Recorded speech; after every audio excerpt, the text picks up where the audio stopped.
It's Friday, everyone. What do we do on Fridays here at the Hint Hive? That's right, we smash the patriarchy.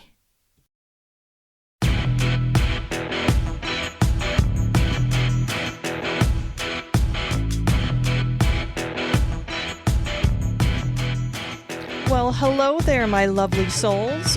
Welcome back to the Hint Hive, Amplifying Women's Voices, where we dive deep into the real stuff that shapes our lives, lifts us up, and makes us who we are.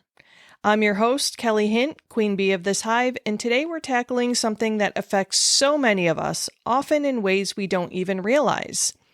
Yep, we are talking about Major Depressive Disorder, or as we know it better, depression. Now, before you roll your eyes, thinking, oh great, another heavy topic, let me tell you this.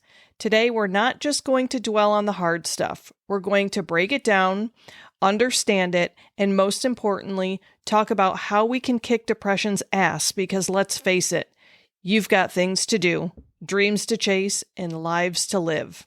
So grab your coffee, your tea, or whatever fuels your fire, and let's get into it.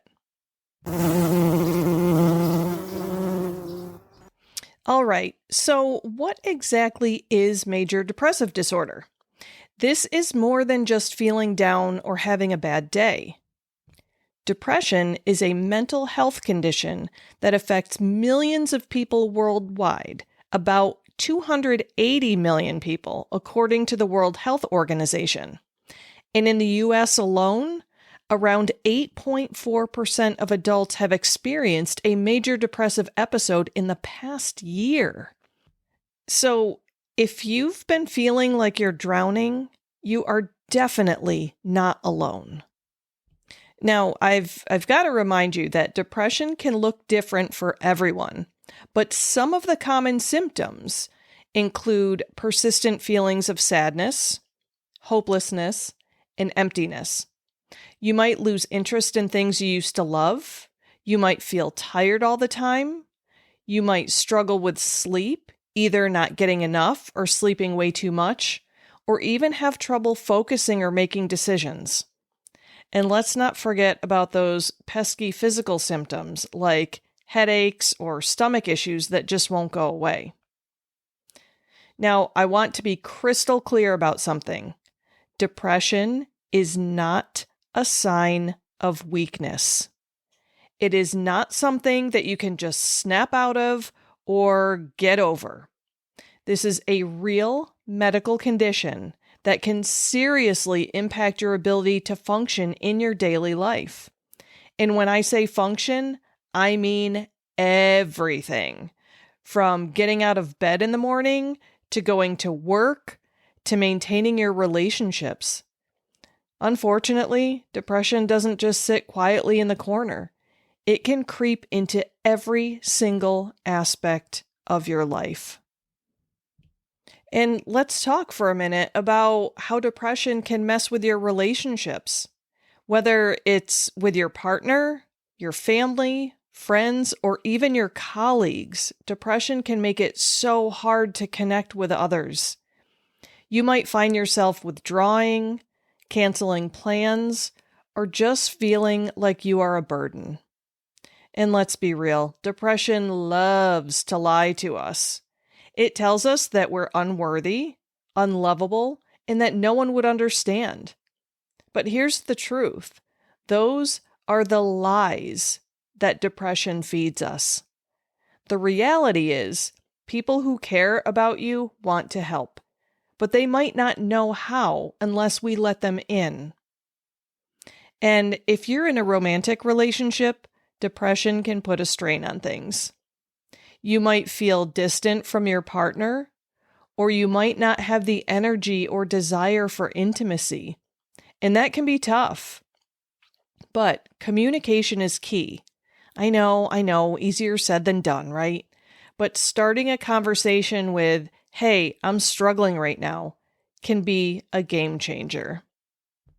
Now, I have been avoiding doing an episode on depression since I started this podcast because this is a disorder I don't like to talk about for tons and tons of reasons. And most of them are personal. And also in my professional life, while I treat a lot of people who struggle with depression, um, my specialty is not depression, but I'm highly trained and experienced with working with depression, but I chose to dive deeper into other topics that I'm much more passionate about. From a personal side, the reason why I don't want to talk about depression is because I have avoided it personally. I've avoided talking about it. I've avoided admitting that I've struggled with it. And that goes way back to my younger years. And I'm not going to get into all of that today. I may never get into all of it because I don't put my life story out here in this podcast. But I do try to include snippets of my life that I think would be helpful for people to hear about. But when it comes to depression, I've spent the majority of my life running from the topic. So just know that this one's a tough one for me to talk about because it's very, very complicated and layered in my own life.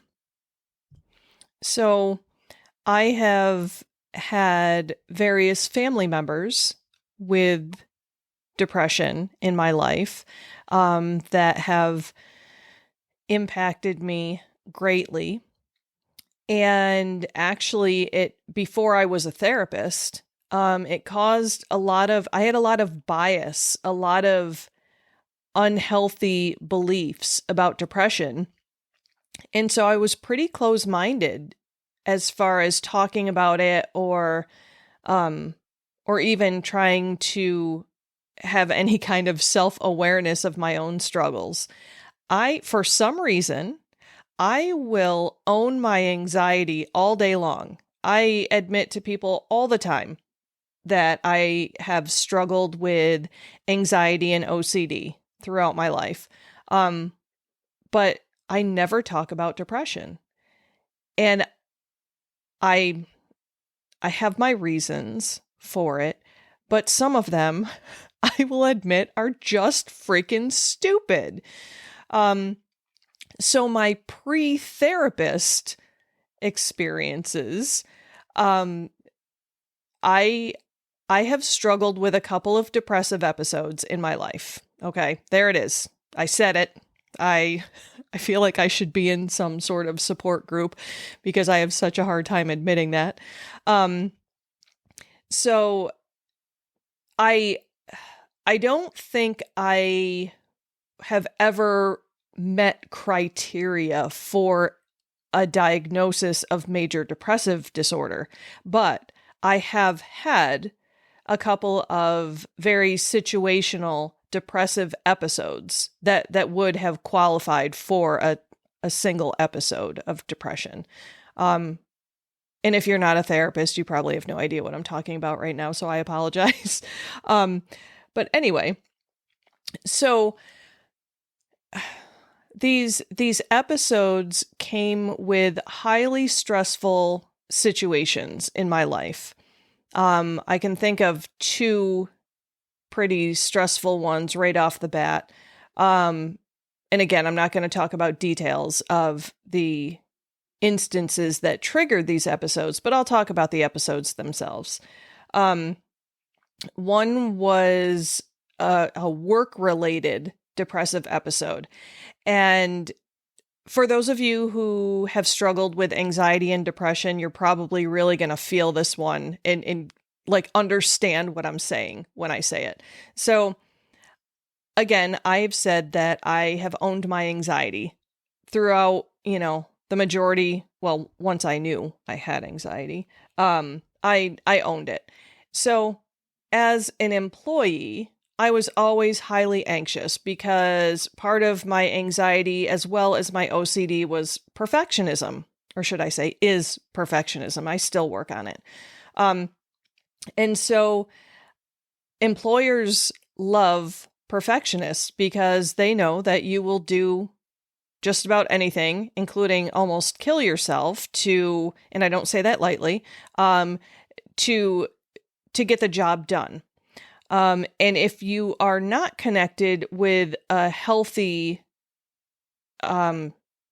job space, it can really be taken advantage of. And so I was in a particular position and had a boss that was, he was a tyrant. And so this is the one I may have talked about in prior episodes where, I ended up going to the emergency room a couple of times thinking I was having a heart attack when it was actually a panic attack. So my anxiety was so high in this work environment.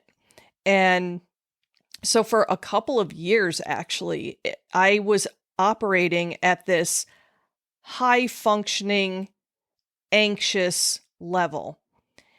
And then I'd had a couple panic attacks that I kept trying to tell the staff at the hospital that I was having a heart attack. And they're like, no, you're not. You're hooked up to a monitor. It's probably heartburn. Then they'd give me that disgusting GI cocktail. And it turns out it wasn't heartburn, like I said, but it also wasn't a heart attack, like they said. And I finally accepted that I was having panic attacks. Well, you can only operate at that level of insanity for so long. I mean, I was escalated all the time. I was always anxious. I felt like screaming. And then I hit the wall. I absolutely hit a wall and I crawled inside of myself. And this is where I say, if you struggle with anxiety and you reach this point, you know exactly what I'm talking about. I wore myself the hell out. My anxiety was so high and so out of control, having panic attacks. Finally figured out that I was having panic attacks, so I was able to not have them anymore. But I was just so freaking exhausted and overwhelmed, and that's when depression hit me. I crawled inside myself. I literally couldn't get out of bed. My husband was very, very worried about me because he had never, ever seen me like that. And he told me, like, after we went through it, he told me that it scared him because he's used to me being a fighter. I'm very vocal. I push back on anything and everything that I believe in. And I wasn't doing that. Like I said, I crawled inside of myself. I didn't want to talk to anyone. I couldn't get out of bed. I called into work a few days in a row because it just got so bad. I couldn't shower. I didn't want to eat anything. I didn't want to move. And I was a mom. And so I did the absolute bare minimum when it came to, and my kids were so young that they probably have no idea that any of this happened because I fulfilled my parenting duties at their minimum, right? My kids were fed, clothed, went to school, helped them with their homework. But when they were at school, I was in bed. I didn't cry, which I find really weird. Actually, no, I don't, because I was just numb. I was so numb and so exhausted that I couldn't even cry.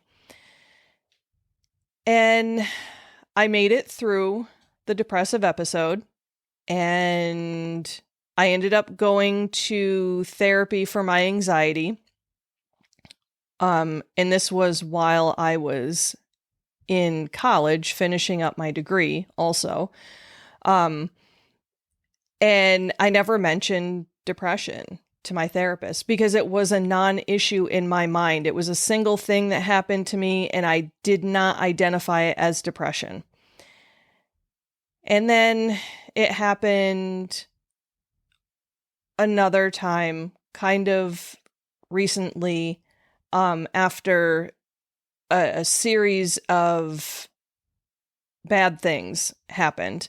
Um, and I went numb again. Now, this second episode was nothing like the first. Nothing at all. Like I was high functioning. I was moving through it. I didn't really crawl inside myself like I did before.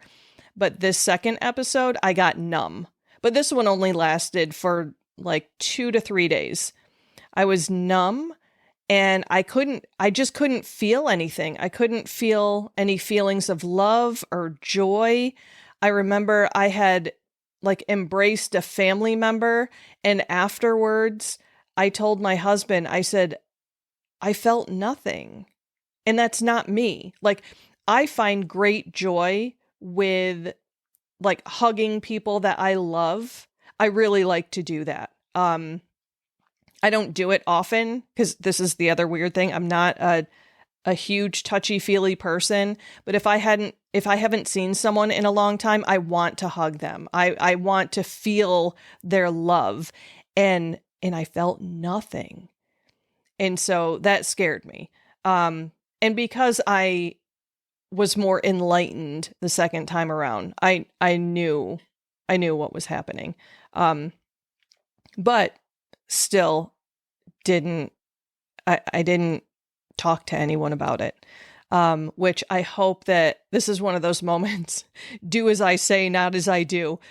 Because I should have gotten professional help just to work through it with someone else instead of doing it on my own. And I don't know if there's any other therapists out there listening. You might be able to identify with this part of it. I struggle as a therapist to seek help sometimes. I've been in therapy before, but I feel like, I graduated therapy and I know what I'm doing now, so I don't need help. Well, that's a lie. I'm going to put it out there. It's a lie. We still need help, even if we're therapists. But, like many other people out there, I came up with 1,000 reasons why I didn't have time for therapy. But anyway, again, I have a slight advantage in that I spend all of my days teaching people healthy coping skills. I mean, hell, I wrote a book about coping skills. And so I recognized that I wasn't practicing them myself. So I went back to practicing my coping skills, which helped me, and I got through it. But the thing is, before I was a therapist, I equated depression with weakness. And I felt pathetic. I felt pathetic and weak because my anxiety, believe it or not, this might sound really weird. My anxiety makes me feel like a badass. My anxiety makes me feel strong because I push through anxiety and I do things. This is the adaptive part of my anxiety, is that I get stuff done. It's highly motivating. It's energizing until I've been operating at that level for so long that I hit the wall, right? So I don't do that anymore. I don't hit the wall because I can manage my anxiety now too. But with depression, it always makes me feel weak, and I hate that feeling. And I'm here, and I know I'm sounding like a hypocrite, but I promise you, depression is not weakness. It makes us feel that way. It's a freaking liar. We are not weak. And as a matter of fact, when I think about everything I've been through in life and all of the things that I've overcome, things that people don't even know about, I recognize how freaking strong I am, and that, yes, I am a badass.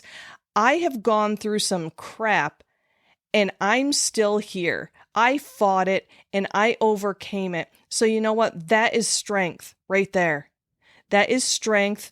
Do not let depression feed you a line of BS that it's weakness, because it's not.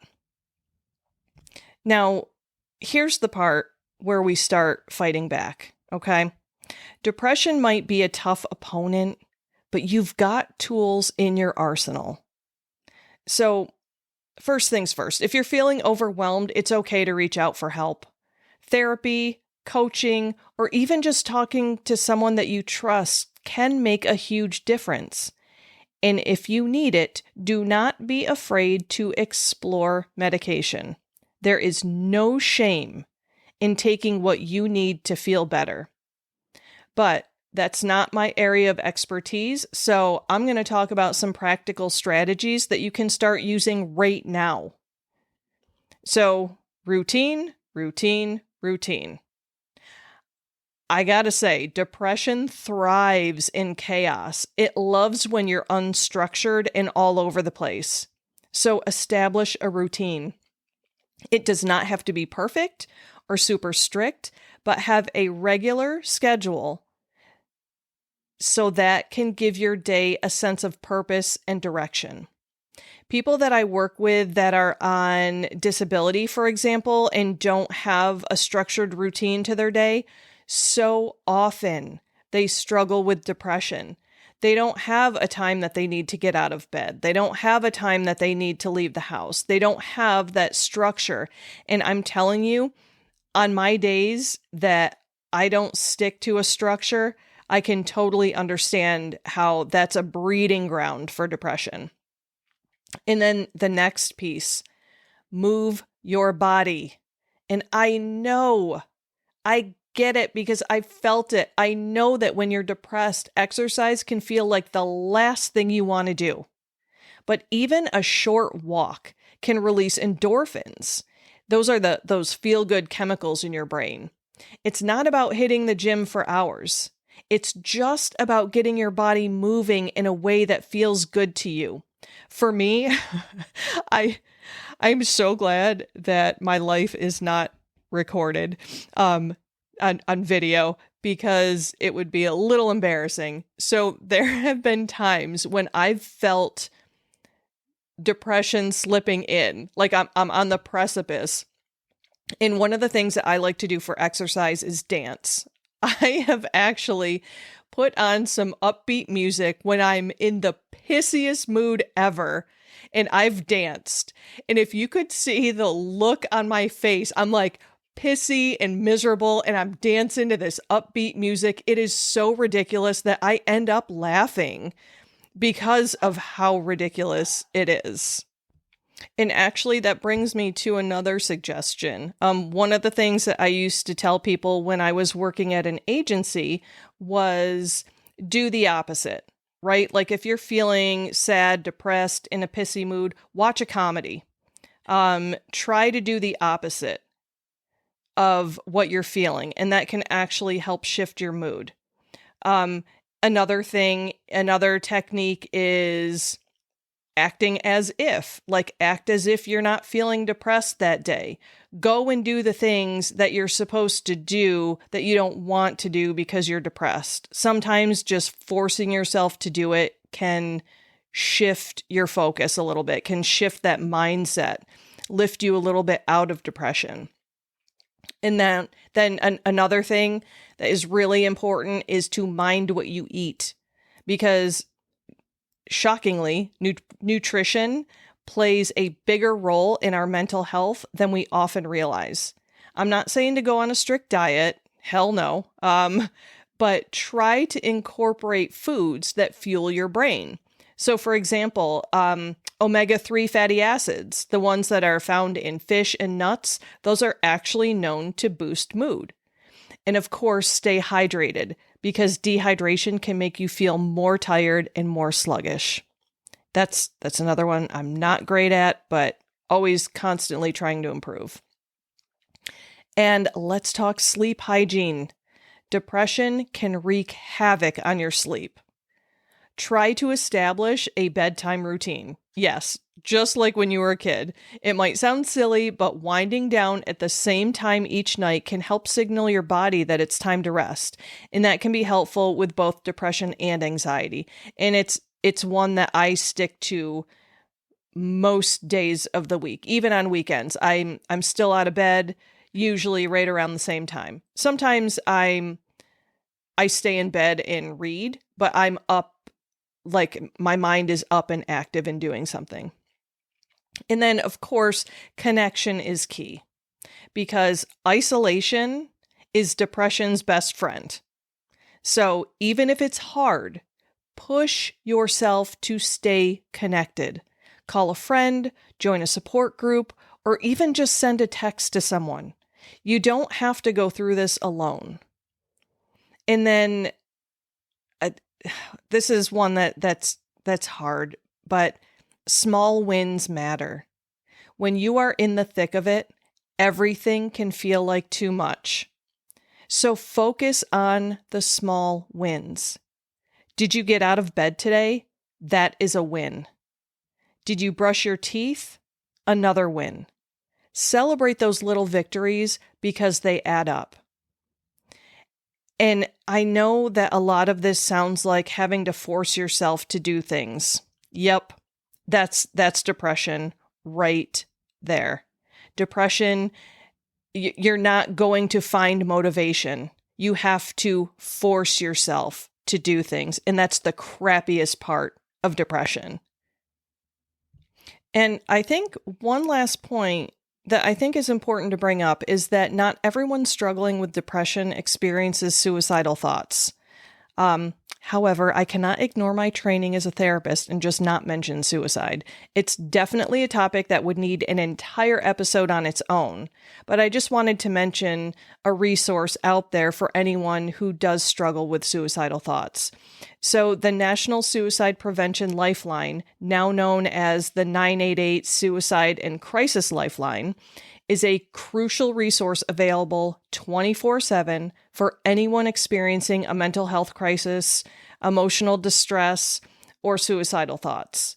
So you can reach out by either dialing or texting 988, and you can be connected with a trained counselor who can provide support, guidance, and resources. The Lifeline offers free, confidential help to anyone in need, and it's available not just for those struggling personally, but also for those concerned about someone else. So whether you're dealing with a crisis, you need someone to talk to, or are seeking information, the 988 Lifeline is there to help. And additionally, there's an online chat option at 988lifeline.org. That's 988, the word lifeline.org, for those who may prefer to communicate via text. And the service is available both in English and Spanish with translation services for over 150 languages. Now, having said that, I still encourage people to reach out for professional help if you're struggling with any kind of depression or suicidal thoughts. There are trained professionals out there who love to help out with that. I am one of them. It's not just because I've been trained in this, it's because I have a passion to help people. So don't deny me the opportunity to help you, damn it.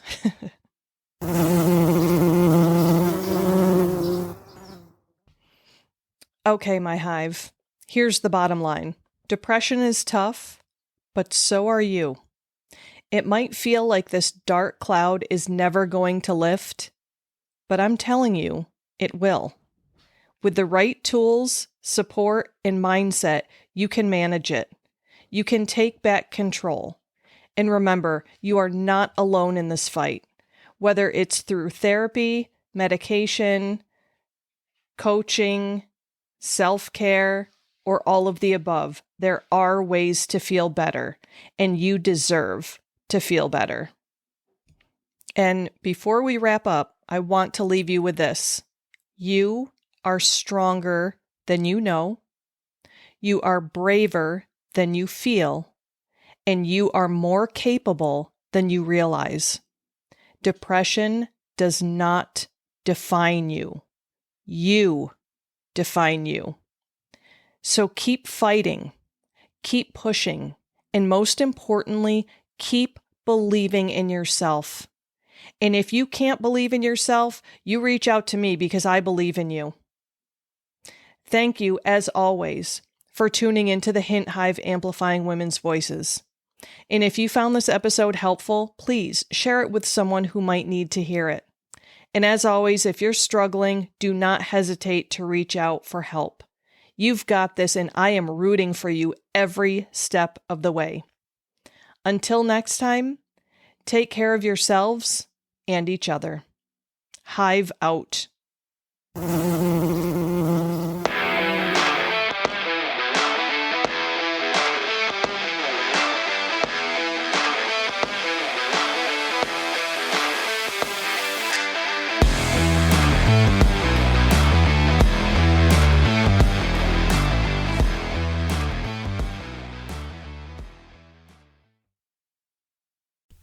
This podcast is powered by Kelly Hint Empowerment Coaching, as well as Kelly M. Hint LMHC and The Cranky Counselor. To find out more about coaching services, head over to CoachKellyHint.com. If you'd like to know more about the psychotherapy services I offer to individuals within the state of New York, you can check out KellyMHint.com. And if you'd like to learn more about aromatherapy, you can check out TheCrankyCounselor.com.